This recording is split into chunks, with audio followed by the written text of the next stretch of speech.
So this is a demo for FHIRWearks, which is a Samsung Watch application that works with Fire and runs on a Flask API that I've also written. So here's the API. Here's it running on Azure. I haven't been using it, so there's not going to be any new traces, but this is how we're going to track our changes. So I'm going to open the IDE in which I developed this app and launch it within the workspace of the code.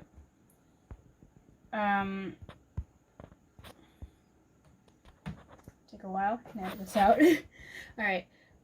So it's open with the right code, which is great. The first thing I'm going to do is I'm going to open the certificate manager to check if I have the correct certificates to run this on my watch.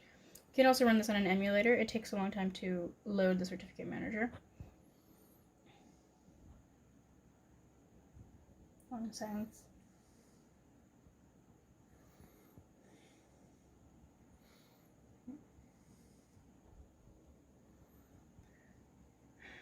Come on.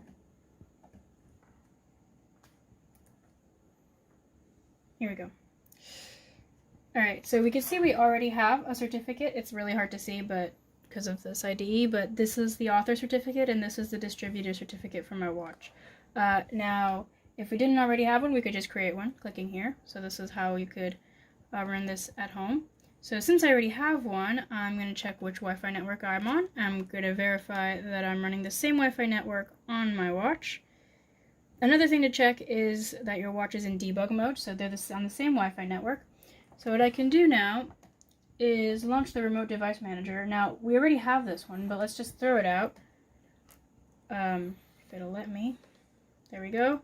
And if we scan for it, there should only be one also in the network.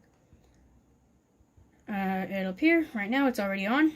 So I can close, and now we can see it's already on this device. So that's my device's IP address. And I can debug it.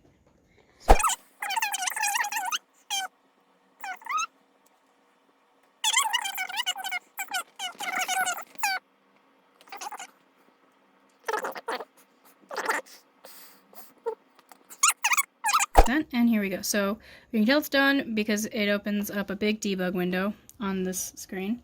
So here are the console logs, and then if I tap my watch to wake it up,